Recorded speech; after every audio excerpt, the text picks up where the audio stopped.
clap at 23 seconds.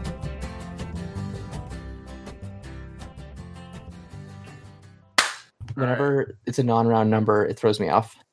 Right, I know. I felt weird. I felt weird for asking for 25 because it was like, well, that's too long from where we're sitting. 23 though, pitch perfect. It keeps me on my toes. I gotta be precise. Hell yeah! What is podcasting, but not a precise art that you can definitely get wrong? Yeah, exactly. Whenever I podcast, I make sure that every syllable is coming out exactly the way I want it to, and I don't edit anything. I've never mispronounced a word. Do not fact check me. Oh yeah, and definitely during this recording, when we get into some of the indigenous words that will be quizzed on later, I will be extra stringent, and I know that y'all are going to just knock it out of the park. Yeah, absolutely. I know exactly which letters in Anishinaabe are doubled. Well, I don't. In this house, we don't really recognize Anishinaabe. We don't. Really, you know, it's funny because I bring up sometimes, like jokingly, like, oh, you know, Cree, Mm-hmm. you know, once the land is back, it's on site, you know. But for now, we're on the same team. Right, enemy of my enemy. Exactly. Okay, well, let's jump into it. Hello, everyone, and welcome to a very special bonus episode of Henry Kissinger, Is Pokemon Going to Die? Not a Threat. Just a fact. Yeah, and today we have a very special guest. Try that again. And today we have a very special guest in the form of a friend of the show, John. I would like to introduce yourself. Hey, my name is John, aka Post-Colonial Malone. And that's really good. Nice. Yeah, I was gonna go through all the Destiny usernames on Twitter, but then I thought, you know what? Let me just go ahead and give a shout out to the degree that I spent 4 years earning. I'm all worth it for this moment. I'm Sara, aka Smog Wonka. I don't get that one. That's very good. I know that I got the Smug Wonka and I got the Smog. I'm a little bit lost on the Wonka part, but it makes me smile to look at and to say, so I like it. Okay. And I'm Alex, and oh shit, I don't have a nickname still. I'm just gonna look at Genghis Callout. Oh my god, I have a story about Genghis Khan. Oh yeah. This may not enter the actual podcast, but it's a great distillation of my experience at Thanksgiving time. Mm. So the story is that I was taking a cab from my partner's house to my house, and it was Thanksgiving, and I ended up in a cab with somebody who, you know, clocked me as an indigenous person right away and said, "Yo, are you Native?" And I was like, "Yeah, sure, yeah, I am, yeah." And he goes, "Oh yeah. I you know, this is your land, right?" I'm like, "Oh yeah, cool." He's got the spirit, right? Yeah. And I think to myself, okay, this could not possibly go wrong. He proceeds to tell me a very long-winded story that basically boils down to indigenous people in North America are all descended from the same group of Mongols who escaped Genghis Khan and traveled to the New World drinking horse blood to sustain themselves, and settled the New World and create a new society. And that's why we're so good at horses. That's why we're so good at riding horses, because we used to be Genghis Khan warriors. And what I love so much about it is that it's such a benign thing to try and explain, and he did so using the most complicated time map bending bullshit. You must be related to Genghis Khan. You must be. You met the guy like Time Cube's like race science brother. Yes. Oh my God. Yeah. He's just like, okay, the human body has four sides, and the fourth side is where the horse goes. Well, yeah, the underside. Yeah, the side that, and on the top side go. Go for it. No. So on the bottom side goes the horse, and on the top side goes the made in China headdress that you bought on Amazon. Okay, I was gonna say, is it the eagle? Oh man, eagles. Oh boy. You know? Well, no, on the bottom goes the horse, and on the top goes the U on the horse. Fuck. Oh right, yeah, of course. You know, That you, is you always have to factor yourself into the equation of yourself. right. Yeah, I am on all sides of myself. Yes. that's a wild. Yeah, we have to leave that in. Yeah, that is a It's definitely emblematic of, like, you know, if I go through Thanksgiving without a microaggression, you know, it's going to be a really good winter, because it's like reverse Groundhog Day. It's like Mhm. if I don't have to see my shadow self as I exist as a stereotype within the minds of Canadians. Oh my And god. the thing is that, like, he wasn't white either. Like, you know, he was like, I assume Middle Eastern. He was not white, and so Mhm. I think it just brought home to me the idea that, like, yeah, the Canadian education system is built up not just to protect white people, but also to completely fuck over people who are not from here, Mhm. because it's just like, you know, you're not trained to learn anything that subverts the authenticity of the Canadian state or whatever, you know. And so it just once again grounded me in where I'm at, and where Canadian society is at in general. Well, that is a great segue into our topic and the reason that we asked you to come on today, because the Canadian state, where it's at in general right now, is a protracted conflict. Would that be a good way to say it? That's a pretty good way of saying it. And also, I would say that this is another good way of putting it. That is also a good way of putting it. This is not alcohol. Yeah, For the purposes of this bit, this is not alcohol. And also in real life, it's not alcohol. I really need caffeine to get through the Fall Guys level that is the Canadian society. I've never played Fall Guys, and nor have I seen it played, but I assume it's because I'm not actually a gamer, and you know, I just assume that it's just like living hell. Canadian society is basically hexagon, as far as I'm aware. It's living hell, but it's got a lot of pretty colors. And there's a lot of wiener shaped guys. Oh yeah, a lot of wiener shaped guys, just fat hogs, just like in Parliament. Just fat hogs sweating on my television, wearing masks, and telling the Canadians that the lives of our children matter. Mm-hmm. But yeah, Alex, you were introducing the topic. Yeah, so this is a topic that I was going to bring to the next HKIP, but since that was going to be 2 weeks from last week, and I also wanted to make sure that we took the chance, if John was willing, to center an Indigenous voice in this topic, because it is about an Indigenous issue.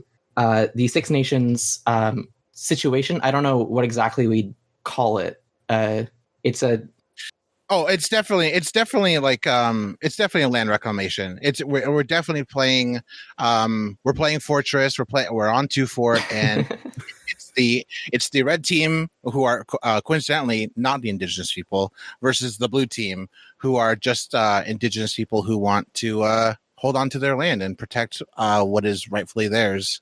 right. Yeah. So Six Nations is I guess I can just sort of jump right into it. Absolutely. Yeah, Six Nations of the Grand River is a reserve in Ontario. Americans would know them as reservations. Mm-hmm. It's a reserve in Ontario. It's pretty close to Brantford, which is a place that no one in America would know. And so it's a lot easier to say. It's about 2.5 hours drive south of Toronto. Brantford, Ontario. Yeah. I'm pulling it up on a map just so I can see where about I'm looking at. For sure. Six Nations of the Grand River is the most populated reserve in Canada.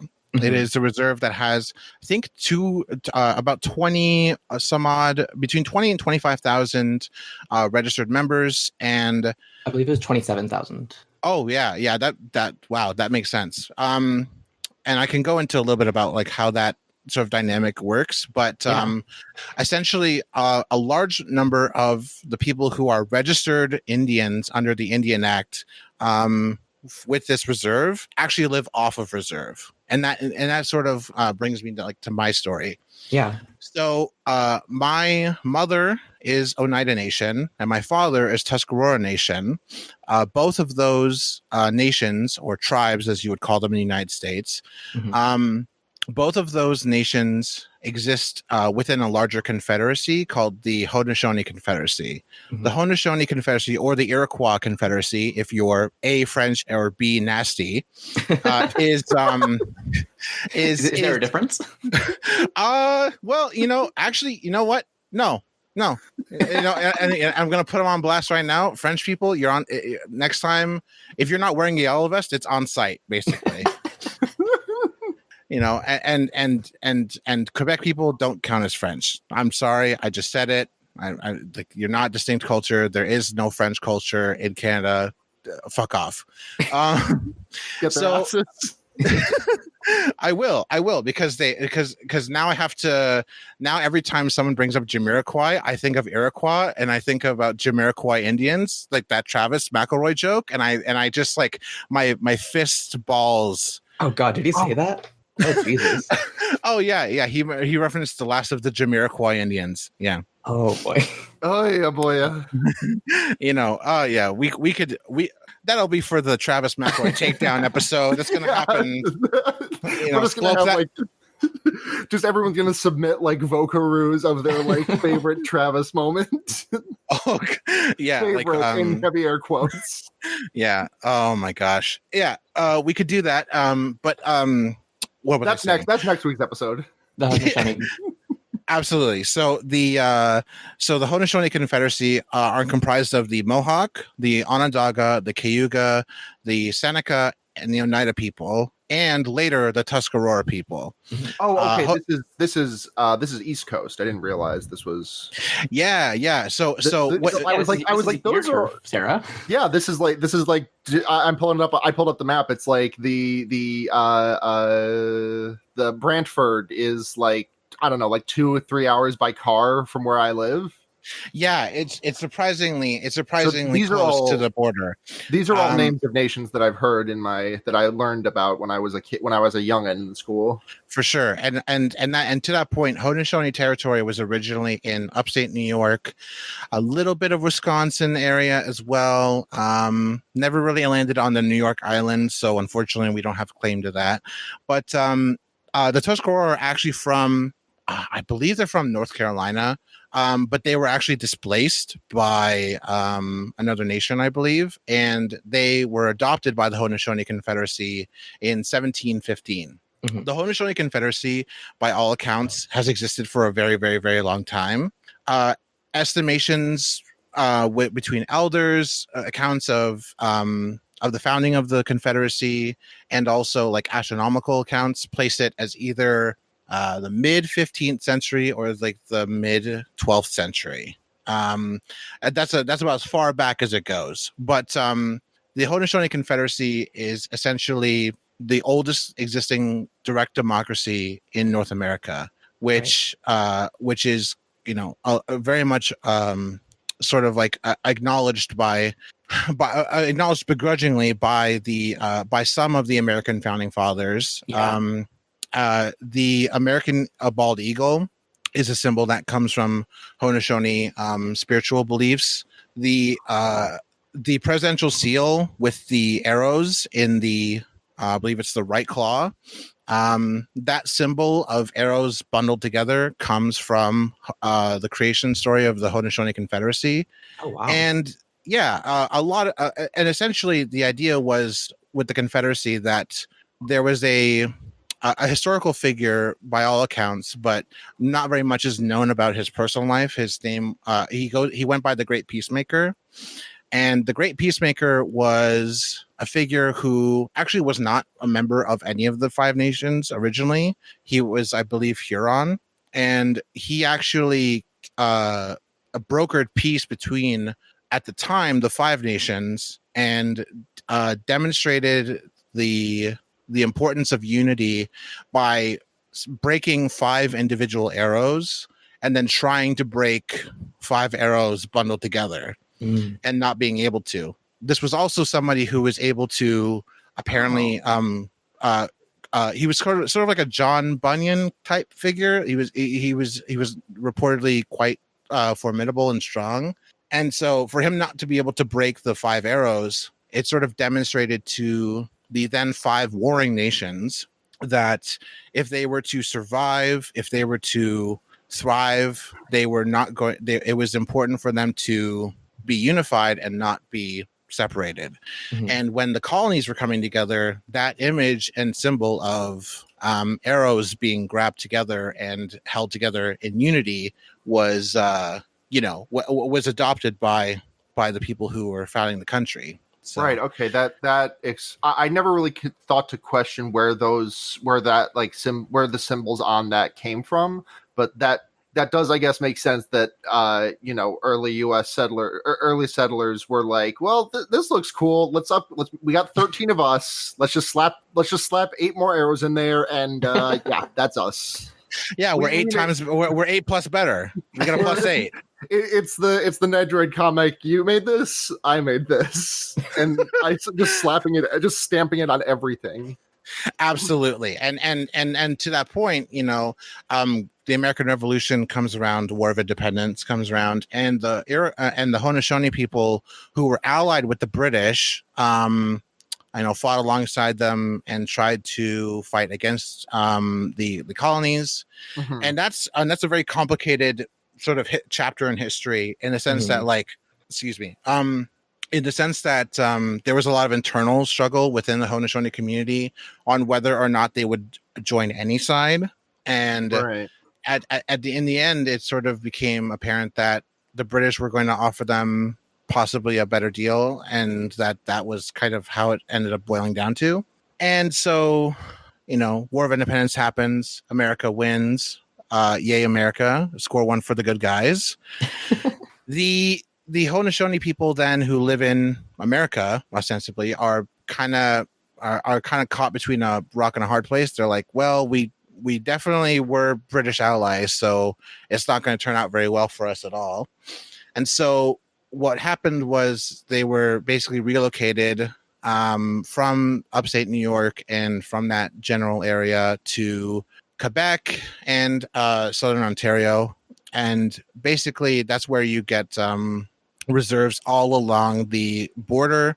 You have Haudenosaunee in Quebec, which is where the Oka crisis happened. You have the Six Nations of the Grand River. The Six Nations of the Grand River Reserve was basically was set up in conjunction with this thing called the Haldeman Tract. Yeah, and the Haldeman Tract is a very interesting document. It was drafted by the governor of, I believe, Quebec, weirdly enough. And basically the idea of the Haldeman Tract, or I guess the Haldeman Proclamation, which was enacted in 1784.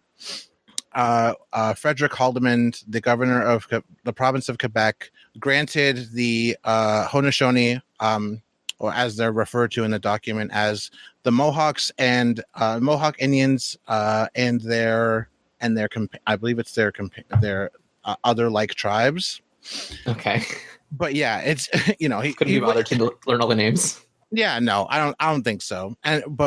So what he decided to do was to use this river body called the Grand River, and the valley that was surrounded it, as sort of like the basis of like where the Haudenosaunee can set up their whatever that's where they can settle. There was no reserve system at the time. Reserve systems didn't really become a really hardcore thing until closer to Confederation. But ostensibly, all this land, which was the Grand River, and on either side of the Grand River bank, 6 miles deep, was supposed to be the land that was given to Haudenosaunee people. I think I have a list here of the total acreage, which obviously has been in dispute, but we'll get into that. 674,910 acres, about 2,700 kilometers. Damn. That is how much land was supposed to be given to the Six Nations, the Haudenosaunee Confederacy, specifically the the contingency of Haudenosaunee people who followed Joseph Brant, who was not a chief at all, but was more of a just an influential figure among Mohawks, and he was kind of like this broker of deals between Haudenosaunee people and the crown. Mm-hmm. Was he the one who Brantford was named for? Yes. Oh, okay. Also, what was the number on that kilometer? I need to convert it into bad units to understand.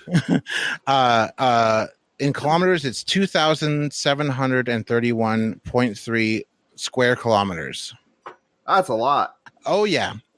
In fact, there's a map. There's a very famous map of the Haldimand Tract, which basically shows how much land was promised to the Haudenosaunee people versus how much of that land actually is under their control. Several municipalities have been founded in that tract since the Haldimand Proclamation, and for the most part, most of that was established kind of under the table, kind of shady deals. So the Haldimand Proclamation does not grant. It does grant Indigenous people, specifically the Haudenosaunee people, the right to settle a land, but it never granted them title to the land. Right. Title to the land was absorbed by the Canadian state during the British in the signing of the British North America Act of 1867, which is the legislation that allowed for Confederation to happen in Canada. That was the document that allowed that the Queen signed to basically let Canada be Canada, basically. That was so nice. And yeah, it's very nice. And that Queen is Queen is still alive today. And that Queen's name is her name was Albert Queenstein. Just Albert Jones. Albert, fuck. Just before you go on, I'm looking at the map now. Can you drop it in the chat? So it's in the guest chat. That is a lot of land that should be in the reserve. Yeah, and for the most part, there's obviously the numbers of people who settled Six Nations, the Grand River, are not we're not obviously able to be spread thin enough to allow for such a sort of like competent land seizure. Yeah. And also, the idea was that though the title of the land, because the title of the land was never truly within the hands of Haudenosaunee people, the land was just kind of developed and bought and sold privately sometimes between people who were already settled on the land, but then sold it to other to non-Indigenous landowners, or sometimes people would just walk up and just start making a town. I believe the municipality of Simcoe is through that tract. There's several larger, sort of like mid-sized municipalities. And Waterloo Kitchener is where my mom is from. Yeah, and so you definitely have like places where like things like people developed it, and there's no real discussion really about what it like at the core of it was like allowed to exist, kind of like uncontested and just like held in good faith. Yeah. But also just real quick for anyone who wants to see the Haldimand Tract and the Six Nations Reserve, if you just Google Haldimand Tract, and that's HALDIMAND tract, you'll see what we're talking about. Yeah, and so many of the things that took place during the 19th century and moving into the 20th century, things like the residential school system, things like the Indian agents, the Indian Act itself, the Acts of Enfranchisement, which was an act in, I believe it was like an Indian Act before the Indian Act, and basically it was like Indians can live in cities, but they can't do. They have no right to any of they have no treaty rights. They have nothing, basically. Right. And all of that stuff sort of forms along with Confederation. And then it all sort of culminates in the 1920s, when in 1923, the hereditary chief system, which which was still largely intact in communities, in the community of Six Nations, was subverted by the Royal Canadian Mounted Police. Specifically, what happened was there was a meeting between the hereditary chief system, and just to go briefly into the hereditary chief system, there's a lot of nuances to it, but essentially, the hereditary chief system is a system of 50 chiefs, distributed unevenly, but it's sort of explained why among the 5 nations, and the chiefs are selected by clan mothers. Now, Haudenosaunee society is matrilineal, which means that because my mother is Oneida, that means that when I register under the Indian Act, and for all intents and purposes between myself and members of my community, I identify as an Oneida Nation person. And so basically, because of this hereditary chief system, clan mothers would elect chiefs, and chiefs would sit in council, and there would be deliberation on subjects that were related to Haudenosaunee life, and specifically life in the settlement.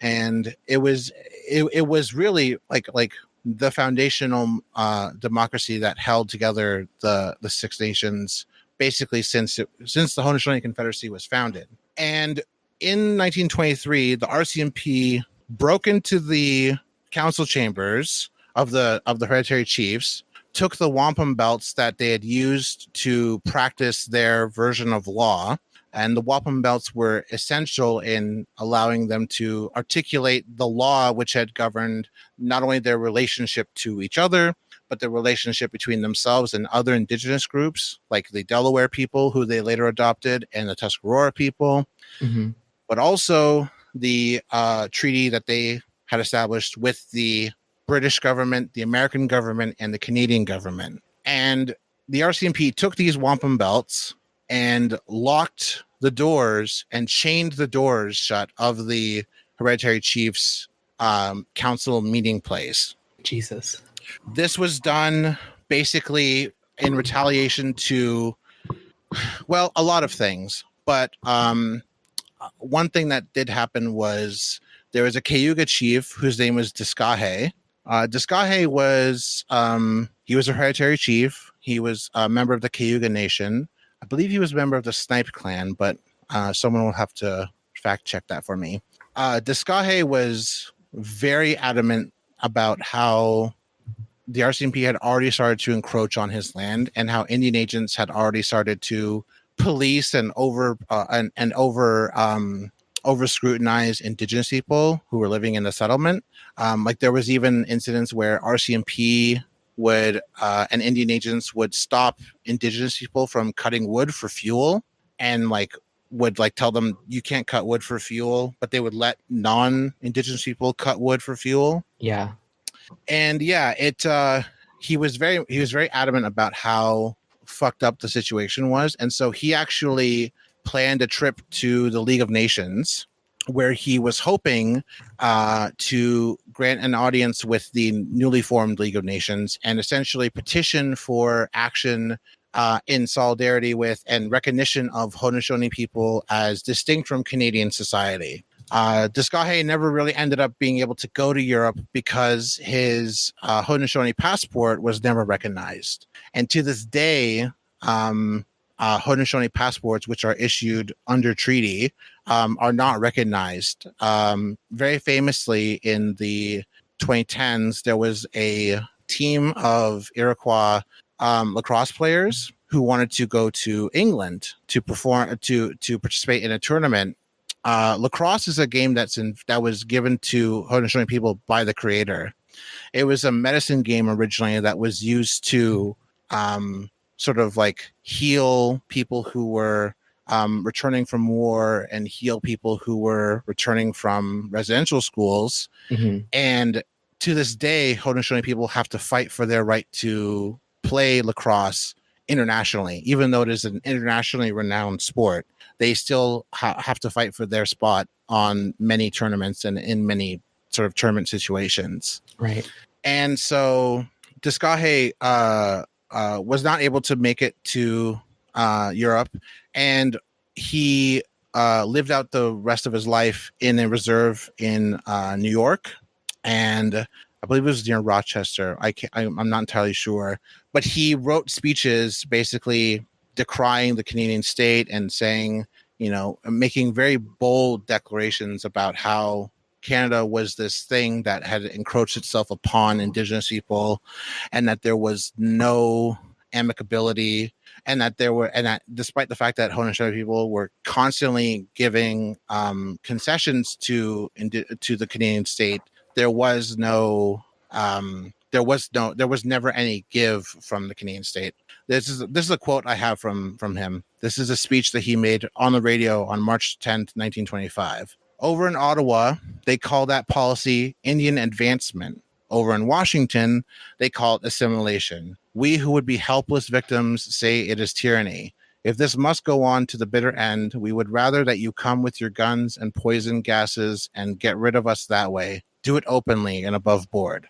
Oof. Yeah, he was dying in a reserve very close to Rochester, New York, and he sent for his medicine man from Six Nations, who was not allowed to cross the border because he did not speak English. Mm-hmm. That's awful. Under the Jay Treaty of 1790, Indigenous people are supposed to have free travel between the borders of America and Canada.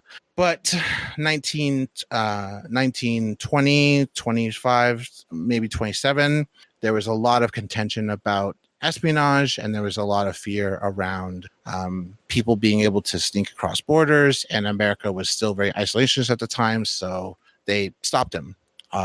Undoubtedly, they knew who Discahe was and who his people were, but that never really seems to matter when it gets down to the border.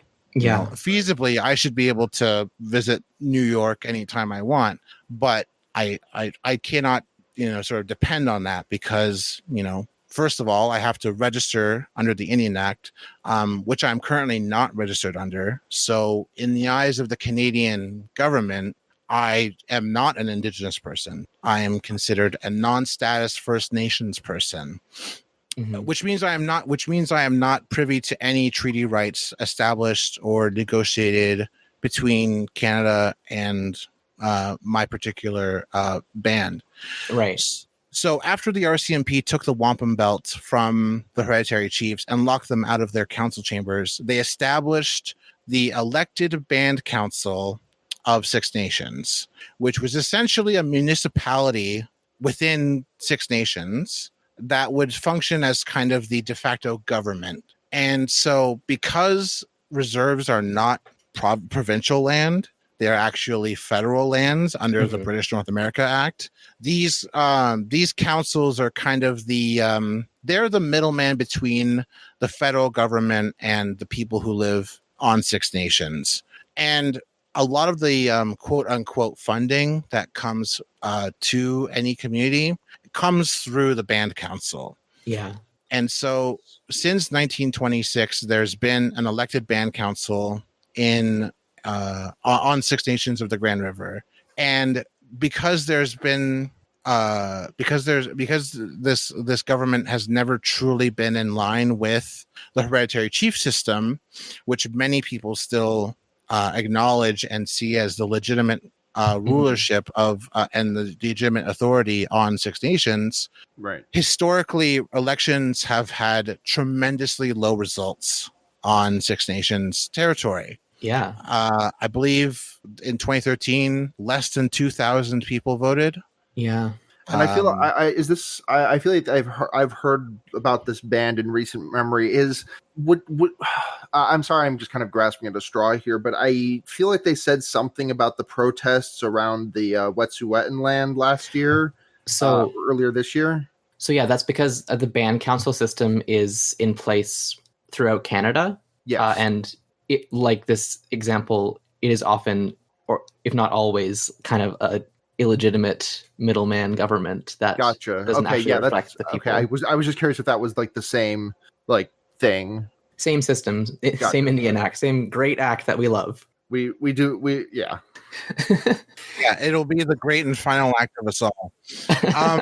But so the band council is very much seen as kind of a thing that's like in place because, and it's like sort of like the only thing that kind of exists that really enforces federal government control on Haudenosaunee life. And I think that there's a lot of conversation in the States about this thing called elections and how election abstaining and election process, you often end up getting forced into the system where literally no one is worth the time of day. You would like in any other situation, no one would give Joe Biden a second look, but because he's at the top of this manufactured bullshit caucus of like circle jerk centrist liberals, it feels like he's someone important, but he's not. No one cares about Joe Biden, not even his Ukrainian bullshit son, and I think his Ukrainian fail son. Absolutely. And quote from Hunter Biden, "I don't give a shit about my dad." Friendship with Joe ended. Vladimir Putin is my friend now. But I just like in the States there's this conversation about elections and do elections do anything. I think Haudenosaunee people would tell you that elections are often like we've had a relationship with elections that has been less than amicable. And within the broader context of history, one could say that the elected council does truly care about the people who live on Six Nations. But I really like I really like my neighbor, but if I had to rely on my neighbor to make sure that my house got electricity, it would make the relationship between us awkward. And the only reason the Six Nations elected band council exists is to create an awkward, ahistorical power structure that ends up dividing the Haudenosaunee community and dividing the Six Nations community in general. It also sorry, go ahead. No, go ahead. I was just gonna say it also, like, from what I've seen with talking about the Wet'suwet'en situation with my family earlier this year, for a lot of settlers, the idea of like the band council being like the proper government because it's democratic instead of being hereditary, even though first of all the hereditary system is also democratic, and we live in a monarchy literally. It just like it legitimizes the Indian Act and all the ways that traditional government has been like literally deposed, and like you said, like they were locked into their council chambers and their wampum belts were taken. So it's basically an installed coup government that's been there for not to get 100 years. Not to get too far off topic, apologies for going too far into US, Paul, on this episode, but like it's kind of like in a similar way that you can kind of look at like the way that voting has been like extremely challenged in the United States. Like it's been, so much disenfranchisement, so much gerrymandering. It's to a point where we have the idea of democracy in our mind is a lot more like nice and neat than the actual democracy that we like experience. Yeah. And even if quote unquote democracy, even if the band council were a good government system, it's literally not our place as settlers to like decide what Indigenous nations government looks like. Right. Exactly. And so I think it really brings us to, I think, the two more recent examples of sort of like the experience of band council relationship to the hereditary chief system to the people of Six Nations. And I guess really where the current land reclamation stands, it really stems as far the most recent sort of like seed that was planted with regards to this current event that's happening is the 2006 Caledonia standoff. The Caledonia standoff was spawned by this by this development company called the Douglas Creek Estates, and the development was for housing. Obviously, it was for like very nice, lovely houses, and all this really cool shit. A subdivision. Yeah, and it was to be developed in as an extension of Caledonia into Six Nations territory. Mm-hmm. Folks occupied the building site. OPP, the Ontario Provincial Police, which is essentially like the state police, Mm-hmm. they came in, arrested 21 people. More people showed up. There were road blockades. There were a very strong showing by the community that this was once again a literal encroachment on Six Nations territory that was illegitimate, ill-advised, and made without the free, prior, and informed consent of the Six Nations people. And a lot of the talking points around legitimacy of government, like you were mentioning, Alex, come from this idea of who is consulted, who is asked whether something is okay with regards to development or the purchasing of land or whatever. Yeah. And in the example of the Douglas Creek Estates and in the example of the Meadows, what is the full name of the development that's happening currently on Six Nations? Mackenzie Meadows. The result is the same. The root cause is the same. That the Six Nations Band Council had in some ways approved or allowed for development to occur, and that the people did not want it to happen, because ultimately the land was not going to be used for the benefit of people living on Six Nations. It was for a private land developer who would then sell the estate and the land to I don't know, some rich family who was just trying to get out of the city or something. Mm-hmm. It really boils down to the fact that on Turtle Island there is a very strong contingency of solidarity between Indigenous groups across the entire continent. During the Wet'suwet'en standoffs with RCMP, many Indigenous groups in Ontario, Six Nations included, blockaded railroads. Right. And in solidarity for the current efforts at 1492 Landback Lane, Wet'suwet'en, which is a great name. Yeah, it's pretty fantastic. And so and in solidarity for the actions taking place there, people at Wet'suwet'en have also blockaded railroads. Mm-hmm. And so it's this reciprocal relationship that is quite symbolic, but also very powerful, which is that when Canada was being established as a state that existed from coast to coast to coast, the railroad was the stitch that binded the entire continent, the entire country together. Mm-hmm. It was the promise on which the country was made, and it was ultimately the weapon that was used to displace Indigenous people.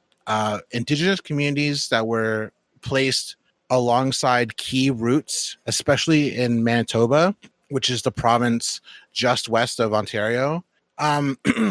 Indigenous groups that existed along key routes for the railroad were starved into accepting resettlement on reserves outside of the way, essentially. And so Canada has historically used the railroad system to sort of disenfranchise Indigenous people, and is a symbol of the march towards progress that Indigenous people cannot stop. Right. There's that very famous painting of which has the white woman who represents Manifest Destiny, and she has these telegraph poles that she's sticking into the ground as she's moving forward, and there's like a train being built behind her. Like that is like the view of progress in Canada.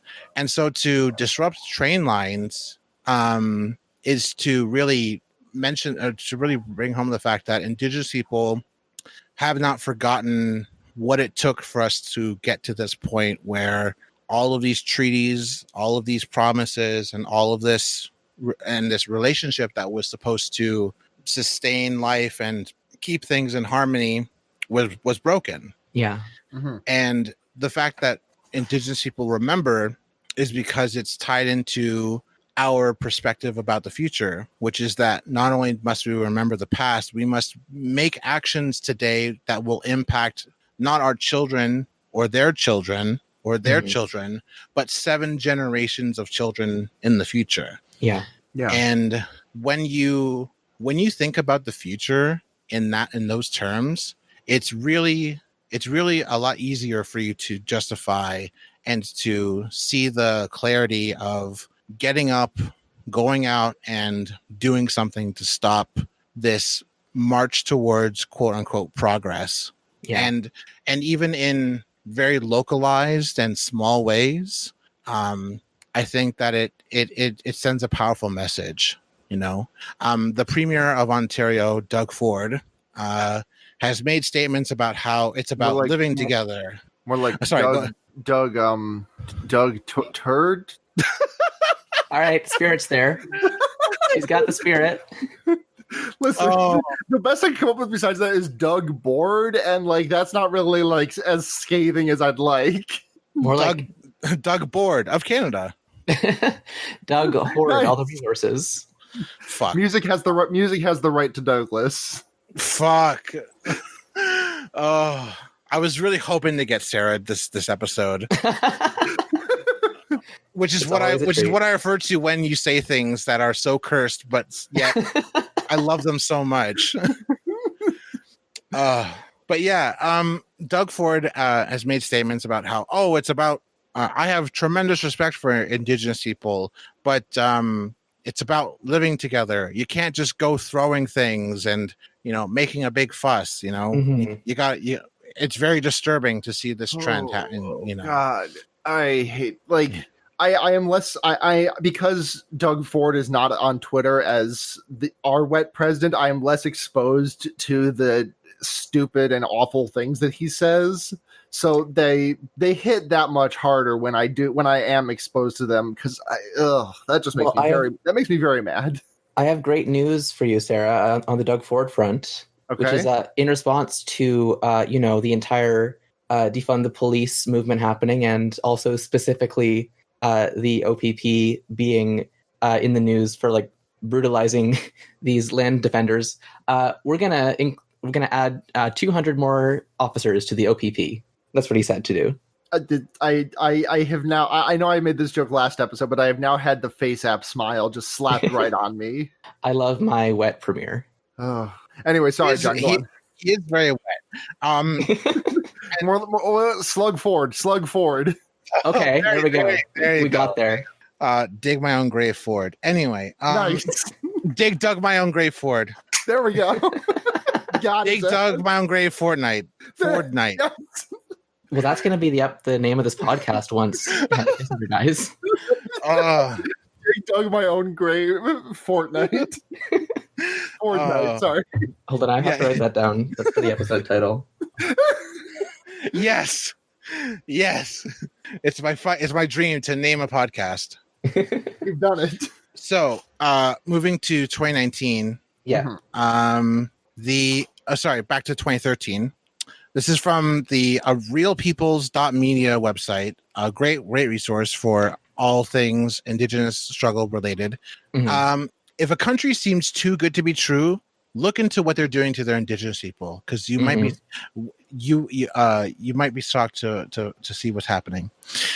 So 2013, Six Nations Elected Council was informed by the developers of the Mackenzie Meadow site that this 2-phase residential development project will consist of a minimum of 700 residential units with a maximum of 1,000. The entire land holding is approximately 107 acres, in which phase 1 will develop 25.2 acres and 200 residential units.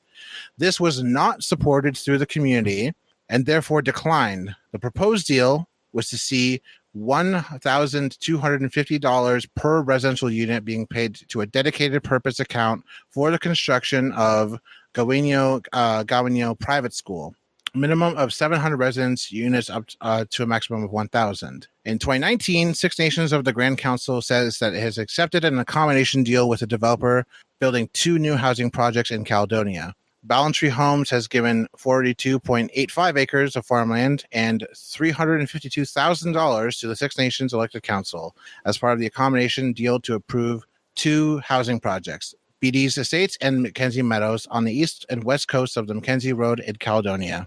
The first part of the project in Mackenzie Meadows is located directly across the street from the former Douglas Creek Estates site where the land reclamation in 2006 took place. Yeah, that's the worst detail to me, is that it's literally across the road from where they already tried. Yep. And just click drag 2 pixels. Do you like this? This one okay? It's trying to find the G spot, the good development spot. Turning the racism dial and moving the development slightly around on the map. However, unlike the G spot, the good development spot is a myth. Yes, absolutely. And so that brings us basically to June, which essentially is sort of the starting point for the reoccupation of 1492 Landback Lane. By the way, a very important thing to say about 1492 Landback Lane. First of all, no one cares that 1492 is the year that Christopher Columbus ended up in Central America. No one cares. Don't correct us on that. The second thing is, if you Google 1492 Landback Lane, Google Maps can help you out. Shit. There's a marker for 1492 Landback Lane on Google Maps. It is labeled as a school because we are once again forced to have to teach indigenous, non-indigenous Canadians their history. Mm-hmm. And it's a very cool thing to look on Google and say, hey, that's fantastic. That's where we're at. And according to Google, the hours and services of 1492 Landback Lane may differ due to COVID-19. Oh, yeah. Makes sense. Also, real quick, Christopher Columbus, thanks. Got him. Christopher Columbus. He's rolling in he's rolling in his fucking grave. He's rolling in his syphilis grave. His lead coffin. Get fucked. Oh. Radiation poison. That feel when you get radiation poisoning after you die. So even if you came back as a zombie, you'd probably just immediately decay and eat shit again. Yeah. The only problem is that Christopher Columbus can only die once. So and I think that's probably a proof that there is no God. Becoming a Frankenstein kind of guy to just repeatedly kill Christopher Columbus. Oh yeah, and of course all of this really is just the 5-year culmination of the big wet slap in the face that the Justin Trudeau majority Liberal government was to Indigenous people. Yeah. In 2015, the Liberals were given a majority government with which they did fuck all, except fuck over an Indigenous woman in the cabinet, and they decided they would start looking into maybe thinking about apologizing. So also Justin Trudeau was celebrating the 10-year anniversary of the last time he did blackface. Oh God. It's just and now Justin Trudeau's thinking about proroguing Parliament, which is not as delicious as it sounds. Unfortunately, it means he's just kind of calling time out, basically. Yeah, so basically what the Senate is doing here and saying, we're just gonna dip for a couple of weeks. Y'all good? Y'all got no bills to pay, right? Yeah, and to be honest, I didn't think about this before. We could just not pay those because, true. Because no one really cares about that stuff. No one's gonna send the cops to your house and take you out of your home. Well, no, of course not. We don't live in that world. No, we live in good world. We live in good world where the Haldeman Tract is entirely the Six Nations Reserve, and also the entire Haudenosaunee territory is Six Nations Reserve, and also it's not called a reserve, it's called Six Nations. Yeah, it's we definitely don't live in a normal world, that's for sure. yeah, there now the timeline for the Mackenzie Meadows occupation is still not entirely like clear to me, because like I only really became really tuned into it when it started. But in June there was an injunction served by the OPP, and a bunch of people, and then the camp got raided, and then just like the last time, camp gets raided, people scatter, and then people just come right back 5 times more. Mm-hmm. And the history is still very much up in the air about how this particular thing is going to last. The average land claim in Canada, which is to say the legal process by which land is established as being under the control of a certain Indigenous group, the average land claim takes about 17 years in Canada. And so Caledonia, for example, back during the Douglas Creek Estates in 2006, that process is still very much largely in the air with regards to who has the right to develop it and who has the right to, keep it and do with it what they wish. And all of this really, like everything from the Truth and Reconciliation Commission of 2015 to now has been building up to this idea of where do Indigenous people stand in relationship to federal and provincial governments. Mm-hmm. And really, it has not changed significantly since 1926, especially for Six Nations, and almost as certainly for folks who are living in unceded territory in British Columbia, Mm-hmm. which is an entirely different basket of worms that I think plenty of people have talked about in the past. And I think bringing to the table my experience, I was 15 when the Douglas Creek Estates thing was happening, and to be an urban Indigenous person living in what is now known pretty colloquially as like the hate crime capital of Canada, thanks Thunder Bay. We'll see you next year. Living in this town at an age where I was already pretty socially isolated because I was very queer and very fat and very brown, Mm-hmm. And then having to pile on the fact that my local news channel was showing pictures of white people fighting Indigenous people on my television screen.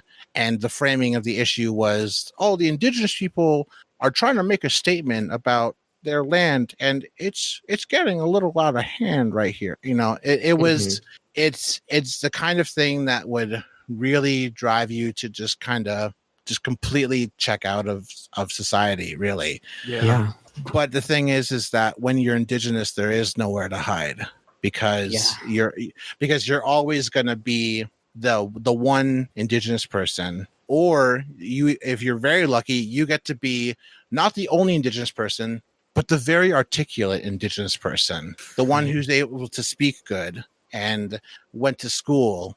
I'm the first person in my family to graduate high school, college, and university. Mm-hmm. I'm the only person to graduate university. And this comes after many, many, many generations of alcohol abuse, residential schools, the 60s scoop. Mm-hmm. And this is just me barely scraping out of university at the age of 27. Yeah. And this is me now. And my brother just recently graduated from university as well. And so that's just where we're at now. An urban Indigenous person just was the first person to graduate university this year. Yeah. And so I'm one of the lucky ones. And that does not include all the people who exist on far more precarious axes of oppression than I do. Mm-hmm. Like my trans and two-spirit Indigenous kin, my disabled Indigenous kin, my neurodivergent Indigenous kin. Like, the fact is that so many of us are already told that like we're just not gonna make it. Yeah. And when and really what you'll find if you look up on Facebook, don't go on Facebook or Twitter, is from 1492 Lamback Lane. You'll see a lot of things. You'll see OPP officers. You'll see signs saying you will always bend to the white man's law. You'll see cars of white supremacists parked across the street. Yeah. But you'll also see fire with people standing around it, people dancing, people laughing.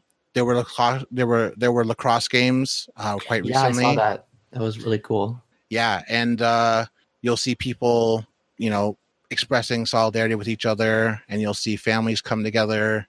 And for people who have had nothing but hurt for generations, to still have the temerity to fight, even those quote unquote little fights, is really important. And I truly think that I'm very grateful to everyone who everyone who on Twitter who touts and who supports 1492 Lamback Lane, because when I was growing up, none of the white people in my life really gave a shit.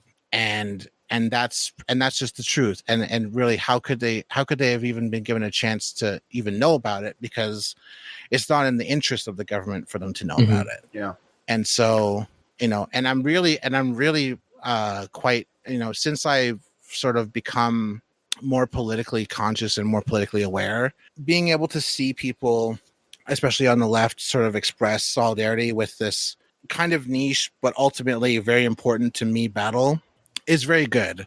And yeah, I don't know. We've been recording for a while, and I hope I've done the history and background and dissemination of information some justice. But I really thank HKIP for letting me come on and do some goofs and teach a little bit. Because thank you for coming on. This was I said at the start of this episode before we started recording that I was just going to do a lot of nodding and learning, and I have nodded a lot. I have learned a lot. And I have also done some smiling, which I said I wasn't sure if I was going to do because this sounded like a bummer topic. But there were goofs, there were jokes, there were goofs, and I've learned a lot. Thank you so much. Yeah, I just want to say to your last point about like white leftists. I think if it is still a niche topic, I think it's becoming less so, because at least for myself, like becoming more politically conscious as a white settler in Canada in this moment, it really feels like land back is the crux of everything that needs to be done in Canada. And so I feel like more of us are feeling that way, and I hope that we can do some justice by y'all. For sure. And I think to your point, Sarah, one of the things that really that sticks with me, and that's something that I've known for a long time about myself, which is that Indigenous people, especially like urban Indigenous people, but also like on reserve Indigenous people in general, have this like superpower to kind of laugh through the hurt a little bit. Mm-hmm. I think what you'll find is that especially when you take into consideration things like trauma and abuse and stuff, like a lot of the times there's not very much to laugh at or smile at. But I think that there's this thing called survivance, and survivance basically boils down to the things that we do to help the day get to survive another day. And whether that's, make something, create something, or even just like laugh and cry and have community with each other, like those are things that everyone does. But I think Indigenous people will often, we kind of have to break up the really serious stuff with laughter. And so if you ever have the privilege of sitting in a room with like a group of Indigenous women, it's just like the laughter alone can heal you. And I was raised by very, very strong and powerful Indigenous women. And, I think I would not be as eager to learn new things and listen, but also be willing to share my gifts and to share myself, even despite the fact that I grew up in a situation where none of my peers wanted to hear it. despite the fact that I still want to be a teacher, that I still want to go out there and do things, and I still want to engage with people, and I still want to, educate, because ultimately that comes from them. That comes from the very strong Indigenous women in my life, and who are currently on the front lines all across Turtle Island. Yeah. Hell yeah. Well, go on, Alex. I just wanted to circle back to one thing. John, you said you weren't sure which clan Disgahe was. He was in fact not Snipe Clan, but Young Bear Clan. And so I'm going to have to cancel you now. I expected this, but I just want to say, before I get canceled and before I get put that cane away, before I get knocked off this stage, I just want to say Mohawks overrated. Overrated. Seneca, please. Oneida people have so much cooler. We're so much cooler. You know why they call us the people of the Saying Stone? It's because we have huge. and I will not be censored. I will not be censored. I will have my time. Cree, it's on site. Well, folks, we're having some technical difficulties with John there. We're going to just cut to commercial here. John, thank you. Okay. Left with commercials. You're all. This podcast brought to you by Helix Sleep for all your sleeping needs. Go to 1-800-HelixSleep.com. What? Oh, fuck. John, thank you again so much for coming on. Do you have anything that you would like to plug before we wrap this up? Absolutely. So I'm going to pretend that this is very calm and cool and collected. Don't want to assume anything. Don't want to recommend any anime because that's Sarah's thing. I don't do that anime shit. Get my ass. Okay, so yeah, I'd like to plug my Twitter. Mm-hmm. My Twitter is @flourishcaster_. The underscore is actually the symbol and not the word underscore.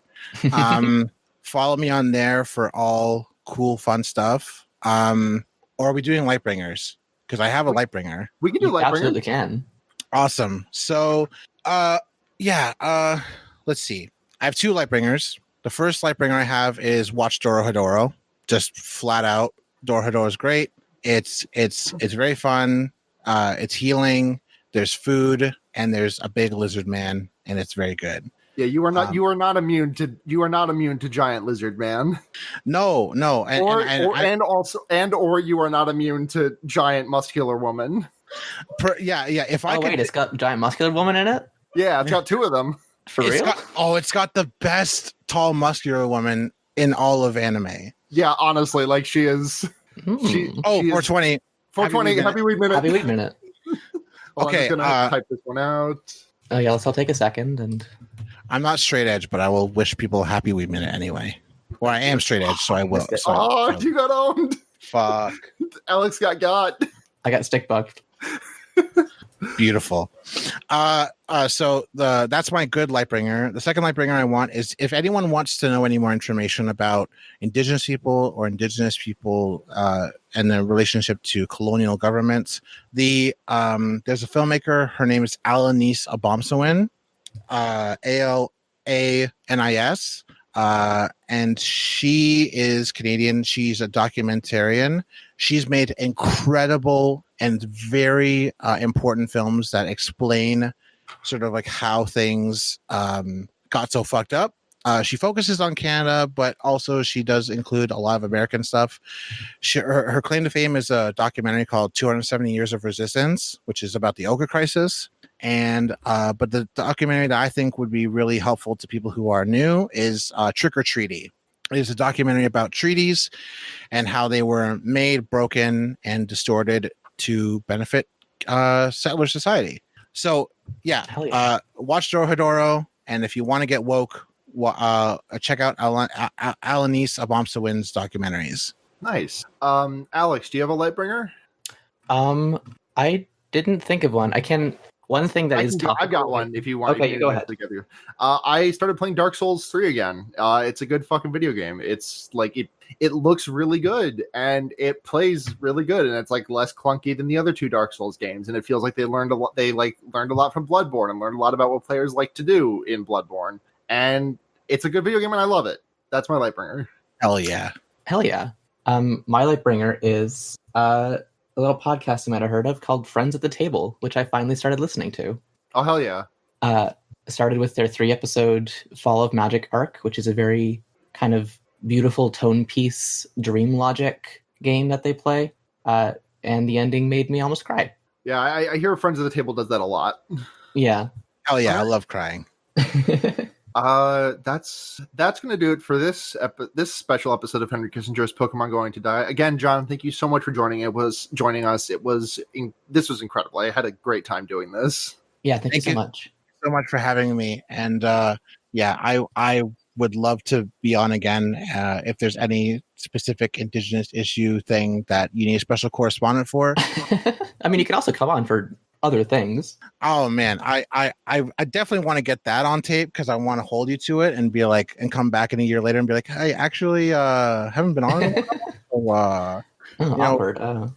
No, but thank you so much for having me. It's been fantastic, and I really hope that everybody out there, if you want to support Landback, I'm sure Alex will include stuff in the description. Yes, I was just about to mention the links that you shared with us in Discord. There is a Gmail address, landback6nations@gmail.com, all one word, number 6.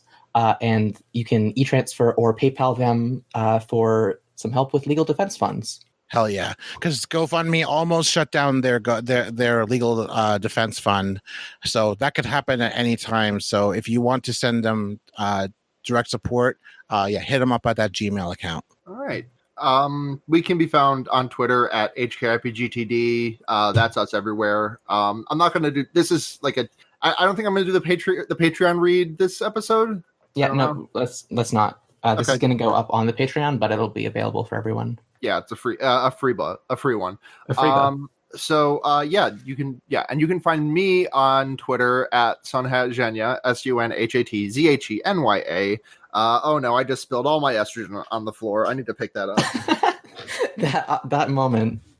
I can also be found on some other podcasts on this great noise-based.xyz network, such as Fear Baiting, it's a horror movie podcast, and The Wonder Yerks, which is an Animorphs podcast I do.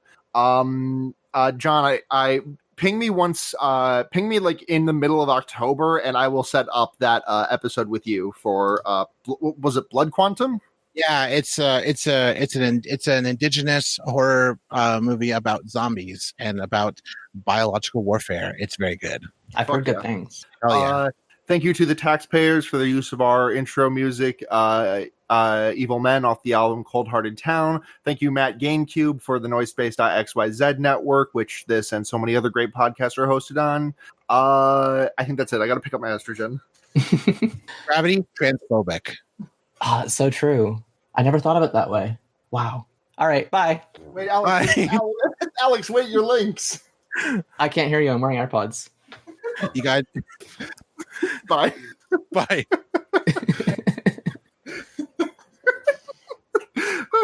That was so good. Thank you. That was fantastic. My dream came to fruition. So good. That's so good. I've been trying to start a podcast with my friends for so long, and I think because what I love so much about Noise Space is that it's like 2 or more friends just talking about shit that they love, and like that's so good. Like even if it's things I don't like or care about, like Sex and the City or Animorphs. Even if it's things I don't like, I like hearing everyone talk. Like and just like, because it feels like at that point it's podcasting, but like it's how it's supposed to be, or maybe how it originally was. Yeah. Just people just talking shit and making each other laugh, and having dumb jokes about bullshit media. Like I don't know. I love Noise Space so much, and I think the fact that like there are so many shows and that there are things that actually make me want to get into other things. Like I haven't checked out Elementary, but I love LMNOP. They're so much fun. There's this podcast called Ham Steak. Oh yeah.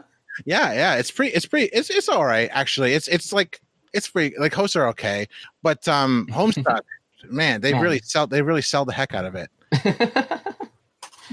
And the stick, of course.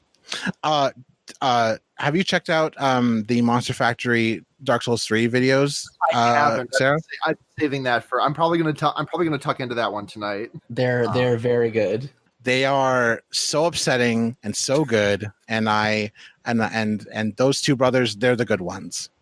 There was a Tumblr post the other day that was like, Monster Factory is radical media because it depicts an older brother watching his younger brother play video games and liking it. It's also radical media because Travis McElroy is not in it. Well, I mean, it's not like cat lateral. The cat lateral damage is distinctly not that. Which is a video. Right. That's a video I tuck into like once a year, because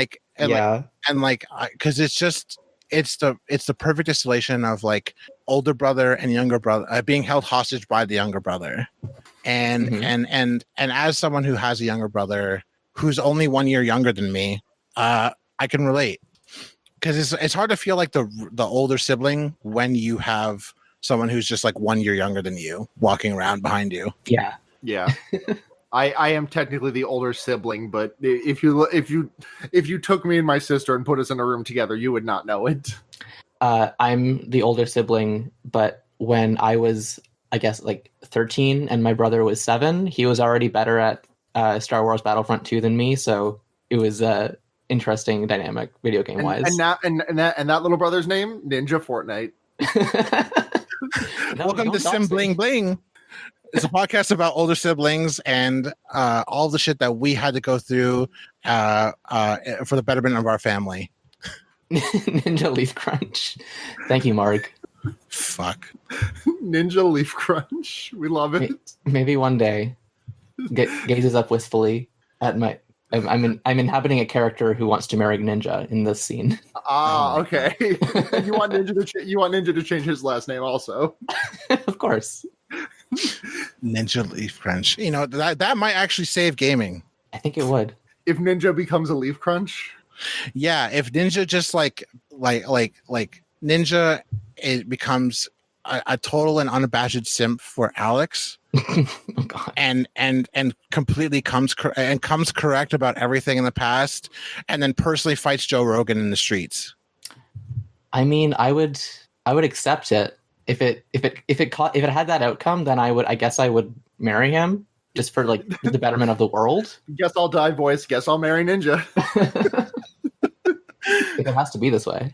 Okay, I am starting to smell my own stank, so I should probably go take a shower. Okay. I uploaded my file to the drive. Nice. I was thinking of just doing some light editing on the Craig and throwing this up because I don't think we had too much. Yeah, no, I don't think so either. Just some mild like sound editing. The dogs were yelling. Does that sound good to you, John? Oh yeah, absolutely. I was just spouting off anyway. So I think exactly. I think some light editing for you would be my reward to you personally. Oh, thank you. My gift to you. Well, this entire hour and a half has been a gift.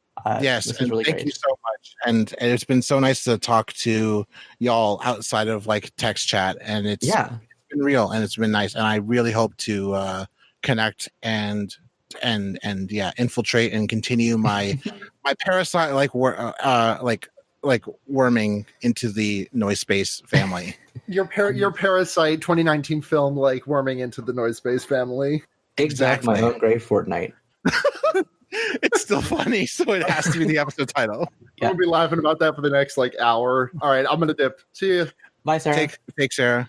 Bye. Indian legislation on the desk of a do-right congressman, but he don't know much about the issues, so he picks up the phone and asks the advice of a senator out in Indian country. Darling of the energy companies that are ripping off what's left of the reservation. Well, I'll learn my safety rules. I don't know who to thank. Don't stand between the reservation and the corporate bank. They'll send in federal takes. It isn't nice, but it's reality. Well, bury my heart at Wounded Knee, set deep in the earth. Won't you cover me with your pretty lies? Well, bury my heart at Wounded Knee.